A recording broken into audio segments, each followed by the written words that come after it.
in the beautiful Galilee morning. I brought you along with me just to begin a process of learning. Last year with the condition of the barley, it was very brittle. It was very hard to hold the phone and take the pictures I would like to have had because the barley was so brittle it was hard to handle with one hand. So I've invested in a system for GoPro. See my joke to fill in for my head will be a GoPro. And I have a chest halter too, and then there's a Galilee back there. Isn't it beautiful this morning? Turn it towards the sun. There you go. So from this point I will get rid of my cell phone that I'm talking with you by, and I will be using the GoPro as a test. And I'll probably upload quite a little bit of the footage of it because I want to see and actually get your feedback about the quality of the photos and just that whole process, if it's a better process for you, which it's got to be from last year. You know, sometimes it's kind of difficult not having a second with you to help you by filming while you do the work. Why don't I have a second? Because Elohim's not provided me one. I have no one in Israel that's interested in the agricultural calendar, in the timing of the agriculture. Most Israelis live and work by the national calendar, and they don't observe the agricultural calendar, the biblical calendar, because their life is not orchestrated to it.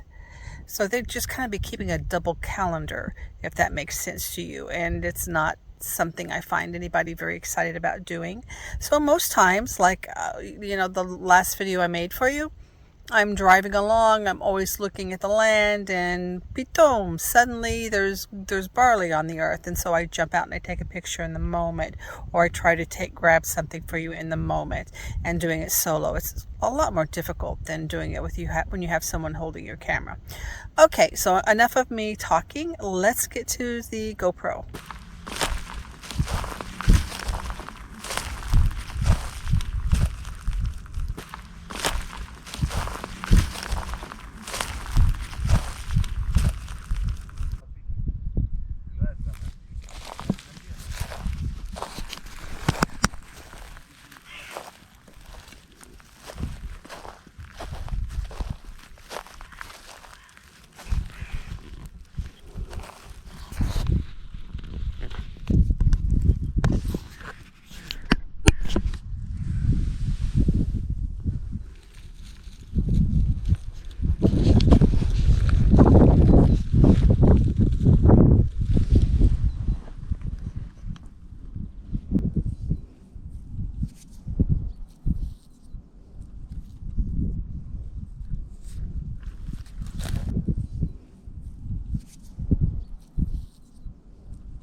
By the way, what I'm doing in the clip that you're watching is I'm trying to find locations where the wild wheat grew last year so that I can show you that both the barley and the wheat have germinated, and so I can show you that there is a difference in the sprout, and that is in the color.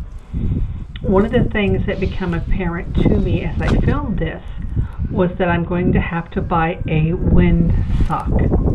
It won't be much. It'll be about $10 US plus shipping, whatever high rate robbery they want to charge me for that. But it won't be much, and it may take a month before it arrives from Amazon. But I will get that purchased, and the noise from the wind that you're hearing today won't be at least as prominent as it is in this video.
Okay, well, I hope you enjoyed that little experiment.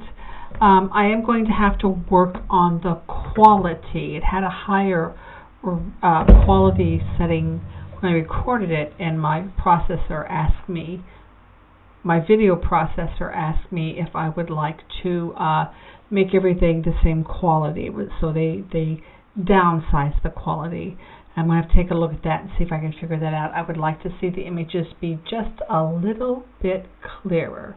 But I think all in all, it's going to help greatly for you to be able to see what my hands are doing, and for me not to hold the silly phone while I'm trying to unwrap barley or wheat. And I'd like also to say that if you want to help offset the cost of the equipment for the ministry, in the description box are several methods to give. Of course, I have PayPal, Patreon, and Buy Me a Coffee. And then recently, I was able to add to a U.S. account that I've maintained all these years. I was able to add Zelle, Z-E-L-L-E, Zelle. And it is a wonderful way, if you're in the U.S., to give bank to bank from your account to my account directly. Very low, minimal cost. And it's just like right now, you send the Zelle and it's in the account within minutes. So that's a very nice thing I've been able to add here recently. If you would choose to use that, if your bank participates in Zelle, my understanding is that it's very easy to set up. I couldn't do it because I'm not in the U.S., so I had my daughter do it for me in my account, and she said it was super, super easy. So again, if you'd like to help support the ministry as someone who lives in Israel, someone who obviously watches the land from the beginning of the year to the end of the year, you don't have to buy a plane ticket back and forth. I'm not here for a snapshot of time in the season. I'm here before the season starts and after it ends, and have a passion for the land and just reporting to you, as I've done today, what I see through my eyes on this land as one who watches it day in and day out. So if you want to support that, please choose one of the ways in the description box below. Shabbat Shalom.